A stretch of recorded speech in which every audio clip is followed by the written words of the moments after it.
Welcome to Roman tutorial. আজকে আমরা আলোচনা করব এসএসসি সাধারণ গণিত সেট ও ফাংশন অধ্যায়ের ঢাকা বোর্ড 2023 সালের প্রশ্নটি। এখানে উদ্দীপকে বলা আছে a equal to x belongs to N, যেন এক্স মৌলিক সংখ্যা, x greater than or equal to and less than or equal 7, অর্থাৎ এক্স এর মানটা 2 এর সমান বা 2 থেকে বড়, 7 এর সমান বা 7 থেকে ছোট। আরেকটা ফাংশন দেওয়া আছে f of x equal to 4x minus 5 divided by 3x minus 2। ক নাম্বার প্রশ্ন, f of x equal to 2x cube plus kx square minus 32 হলে k এর কোন মানের জন্য f of 2 equal to 0 হবে? অর্থাৎ আমাদেরকে k এর মান বের করতে হবে যার জন্য f of 2 equal to 0। তাহলে আমরা বলতে পারি যে এখানে f of 2 equal to 0, তারপরে আমরা এখান থেকে k এর মানটা বের করব। আচ্ছা, তাহলে আমরা এখান থেকে শর্ত মতে বা প্রশ্ন মতে বলতে পারি যে f of 2 equal to 0। তাহলে এখন এই f of 2 এর মান কিভাবে বের করা যায়? দেখো, এখানে ব্র্যাকেটের ভিতরে আছে x আর এখানে ব্র্যাকেটের ভিতরে আছে 2। তাহলে আমাদের মূল ফাংশনে যেখানে যেখানে x আছে তার পরিবর্তে বসাতে হবে 2, তাহলেই পাওয়া যাবে f of 2। তাহলে চলো এখানে আমরা x এর পরিবর্তে 2 বসাই। তাহলে এখানে 2 x এর পরিবর্তে আমরা বসাবো 2, উপরে আছে cube plus k into x এর পরিবর্তে 2 উপরে স্কোয়ার মাইনাসে 32 ইকুয়াল টু হচ্ছে 0। এখন আমরা একটু ক্যালকুলেশন করলে এখান থেকে k এর মানটা বেরিয়ে আসবে। আমরা জানি 2 কিউব মানে হচ্ছে 8 প্লাস 2 স্কোয়ার মানে 4, তাহলে 4 ইন্টু k মানে 4k মাইনাসে 32 ইকুয়াল টু 0। এরপরে লেখা যায় 8 দুগুণে 16 প্লাসের 4k মাইনাসের 32 ইকুয়াল টু 0, প্লাসের 16 মাইনাসের 32।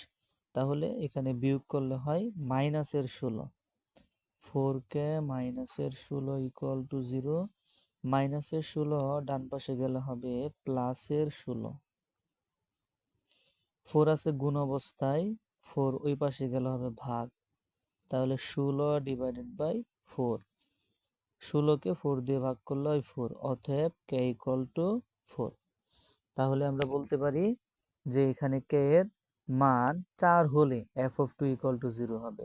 তাহলে k এর কোন মানের জন্য f of 2 ইকুয়াল টু 0 হবে? k এর মান 4 হলে f of 2 ইকুয়াল টু 0 হবে। খ নাম্বার প্রশ্নে বলা আছে যে পাওয়ার অফ a নির্ণয় করে দেখাও যে a সেটের উপাদান সংখ্যা n হলে পাওয়ার অফ a এর উপাদান সংখ্যা 2 টু দি পাওয়ার n কে সমর্থন করে। তাহলে এখানে প্রথম যেটা করতে হবে, আগে পাওয়ার অফ a নির্ণয় করতে হবে। এখন পাওয়ার অফ a নির্ণয় করার জন্য আমাদের a সেট দরকার। তো উদ্দীপকের মধ্যে কিন্তু a সেট সম্পর্কে বলা আছে যে x বিলংস টু n, যেন x মৌলিক সংখ্যা এবং x এর মানটা 2 থেকে বড় বা 2 এর সমান, 7 থেকে ছোট বা 7 এর সমান। অর্থাৎ a সেটের উপাদান সংখ্যা হচ্ছে সেই সকল মৌলিক সংখ্যা যারা 2 এর সমান বা 2 থেকে বড়, 7 এর সমান বা 7 থেকে ছোট। তাহলে 2 থেকে 7 পর্যন্ত মৌলিক সংখ্যা কোনগুলো? 2 থেকে 7 পর্যন্ত মৌলিক সংখ্যা হচ্ছে 2, 3, 5, 7। আচ্ছা, মৌলিক সংখ্যা কি? মৌলিক সংখ্যা হচ্ছে যে সকল সংখ্যাকে 1 এবং ওই সংখ্যা ছাড়া অন্য কোনো সংখ্যা দ্বারা ভাগ করা যায় না, তাদেরকেই বলা হয় মৌলিক সংখ্যা। তাহলে 2 থেকে 7 পর্যন্ত মৌলিক সংখ্যা হচ্ছে 4টি, 2, 3, 5, 7। এখন আমরা এই মৌলিক সংখ্যার শক্তি সেট নির্ণয় করব বা পাওয়ার সেট নির্ণয় করব। তাহলে power of a, power set নির্ণয় করার পদ্ধতি হচ্ছে প্রথমে আমরা একটি একটি করে উপাদান লিখব, এরপরে 2টি করে, এরপরে 3টি করে, এরপরে 4টি করে, এবং সর্বশেষ হচ্ছে ফাঁকা সেট। তাহলে আমি প্রথমে একটি করে লিখলাম 2, 3, 5, 7, তারপরে 2টি করে 2, 3, 2, 5, 2, 7, তারপরে আরও যদি অবশিষ্ট থাকে লিখতে হবে 3, 5, 5, 7, তাহলে 2টি করে লেখা শেষ। এরপর আমাদের লিখতে হবে 3টি করে 2, 3, 5, 2, 3, 7, 2, 5, 7, 3, 5, 7, তাহলে আমাদের 3টি করে লেখা শেষ। সর্বশেষ হচ্ছে 4টি করে 2, 3, 5, 7, এরপরে সবার শেষে দিতে হবে ফাঁকা সেট। তাহলে এখন আমাদের যেহেতু এস এর উপাদান সংখ্যা 4টি, পাওয়ার অফ এর উপাদান সংখ্যা হবে 16টি। আমরা গুণে দেখবো এখানে 16টি আছে কিনা। 1 2 3 4 5 6 7 8 9 10 11 12 13 14 15 16। হ্যাঁ, ঠিক আছে। তাহলে প্রথমে একটা দ্বিতীয় বন্ধনী, শেষে একটা দ্বিতীয় বন্ধনী। এটাই হচ্ছে আমাদের অ্যাসিডের শক্তি সেট। এখন আমাদের দুইটা বাংলা কথা লিখতে হবে। এখন আমাদের এই বাংলা কথাটা নিচে লিখতে হবে। এখানে কি লিখলাম, যে অ্যাসিডের উপাদান সংখ্যা 4। আমাদের অ্যাসিডের উপাদান সংখ্যা কিন্তু ছিল 4টি এবং পাওয়ার অফ এর উপাদান সংখ্যা 16। 16কে আমরা লিখতে পারি 2 টু দি পাওয়ার 4। এখন অ্যাসিডের উপাদান যদি 4 না হয়ে n হতো, তাহলে 2 এর উপরে কিন্তু হইতো তখন n। যেহেতু 2 এর উপরে এখানে 4 আছে, অ্যাসিডের উপাদান সংখ্যা 4 বিদায় 4 না হয়ে যদি উপাদান সংখ্যা হতো n, তখন কিন্তু 2 এর উপরে হতো n। এটাই এখানে বলা আছে যে অ্যাসিডের উপাদান সংখ্যা n হলে পাওয়ার অফ এর উপাদান সংখ্যা 2 টু দি পাওয়ার n। সুতরাং আমরা বলতে পারি পাওয়ার অফ এর উপাদান সংখ্যা 2 টু দি পাওয়ার n কে সমর্থন করে। গ নাম্বার প্রশ্নে বলা আছে f of x inverse plus 1 divided by f of x inverse minus 1 equal to 2 হলে x এর মান নির্ণয় করো। তাহলে এখানে আমাদেরকে এই অঙ্কটা একটু ধাপে ধাপে সমাধান করতে হবে। আমাদের উদ্দীপকে কিন্তু f অফ x এর মান দেওয়া আছে, ওইটার সাহায্যে আমরা f অফ x ইনভার্সের মানটি বের করব। তাহলে উদ্দীপকে কি দেওয়া ছিল? উদ্দীপকে দেওয়া আছে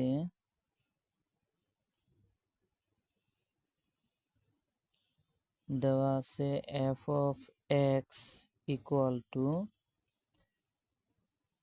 4x মাইনাসের 5 ডিভাইডেড বাই 3x মাইনাসের 2। এটা আমাদের উদ্দীপকে দেওয়া আছে। তাহলে এটার সাহায্যে আমরা f অফ x ইনভার্সের মান বের করব।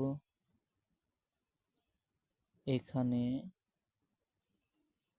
f অফ x ইনভার্স, এখন f অফ x ইনভার্স যে কথা 1 বাই x একই কথা, f অফ x ইনভার্স যে কথা 1 বাই x একই কথা।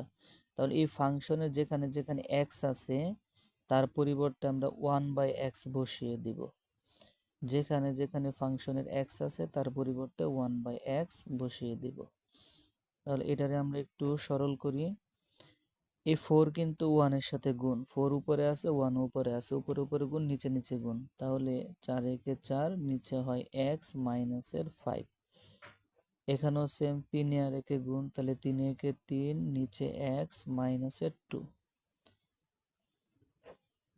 এখন এটা কিন্তু একটা ভগ্নাংশ, আর এখানে আছে ভগ্নাংশের বিয়োগ। ভগ্নাংশের বিয়োগ মানেই হচ্ছে হরের লসাগু। তাহলে আমরা হরের লসাগু করলে এখানে হবে x, এখানে নিচে আছে x, এটা নিচে আছে 1, 1 এবং x এর লসাগু হচ্ছে x। তারপর নিয়ম হচ্ছে হর দ্বারা ভাগ, লবের সাথে গুণ। x দ্বারা x কে ভাগ করলে হয় 1, 1 এর সাথে 4 গুণ করলে হয় 4, মাইনাসের জায়গায় মাইনাস, এটা নিচে আছে 1, 1 দ্বারা x কে ভাগ করলে হয় x, x এর সাথে 5 গুণ করলে হবে 5x। এখন নিচে আমরা লসাগু করব, নিচে লসাগু করলে হয় x, তাহলে 3 মাইনাসের 2x। x x কাটা, আমরা লিখতে পারি উপরে হয় 4 মাইনাস 5x এবং নিচে হয় 3 মাইনাস 2x। এটা হচ্ছে f অফ x ইনভার্সের মান। এখন আমাদের কিন্তু এখানে আছে f of x inverse plus 1, নিচে আছে f অফ x ইনভার্স মাইনাসের 1। তাহলে আমরা এখন লব এবং হরের মানটা বের করে নিব। অতএব আমরা লিখতে পারি f of x inverse plus 1। তাহলে f অফ x ইনভার্সের মানটা আমাদের কাছে বের করাই আছে 4 মাইনাসের 5x ডিভাইডেড বাই 3 মাইনাসের 2x, তার সাথে আমরা 1 কে প্লাস করব। তাহলে এখানে আবার লসাগু, কারণ ভগ্নাংশের যোগ, লসাগু করলে হয় 3 মাইনাসের 2x, হর দ্বারা ভাগ, লবের সাথে গুণ। 3 মাইনাস 2x দ্বারা 3 মাইনাস 2x কে ভাগ করলে হয় 1, 1 এর সাথে 4 মাইনাস 5x গুণ করলে 4 মাইনাস 5x। এটার নিচে আছে 1, 1 দ্বারা ভাগ করলে যা আছে তাই, তার সাথে 1 গুণ করলে হবে 3 একে 3, আর এখানে হবে মাইনাসের 2x। তাহলে আমরা একটু সরল করি, 3 মাইনাসের 2x, এখানে 4 প্লাসের 3, তাহলে হবে 7 মাইনাসের 5x মাইনাসের 2x, তাহলে হয় মাইনাসের 7x। এটা আমরা লবের মানটা বের করলাম। এখন হরের মান আমি হরটা লিখে নিলাম। হরের মধ্যে আছে এফ অফ এক্স ইনভার্স মাইনাসের ওয়ান। এটা হচ্ছে এফ অফ এক্স ইনভার্সের মান, তার সাথে আছে মাইনাসের ওয়ান। এখন আমরা যদি এখানে লসাগু করি, লসাগু করলে হবে 3 মাইনাস 2x, হর দ্বারা ভাগ লবের সাথে গুণ। হর দ্বারা ভাগ করলে হয় 1, 1 এর সাথে 4 মাইনাস 5x গুণ। আর এখানে নিচে আছে 1, 1 দ্বারা ভাগ করলে যা আছে তাই, তার সাথে মাইনাসের 1 গুণ করলে চিহ্নগুলা পরিবর্তন, তাহলে মাইনাসের 3 প্লাসের 2x। নিচে থাকবে 3 মাইনাস 2x, আর উপরে 4 মাইনাসের 3 মানে হচ্ছে 1, মাইনাসের 5x প্লাসের 2x, তাহলে হবে মাইনাসের 3x। এখন আমাদের কাছে লবের মান আছে, আমাদের কাছে হরের মান আছে, যেটা বলা ছিল আমরা ওইটা লিখি। শর্তমতে এফ অফ এক্স ইনভার্স 1 প্লাসের 1 divided by f of x inverse 1 মাইনাসের 1, এটা ইকুয়াল টু কিন্তু দেওয়া ছিল 2, এটা ইকুয়াল টু দেওয়া আছে 2।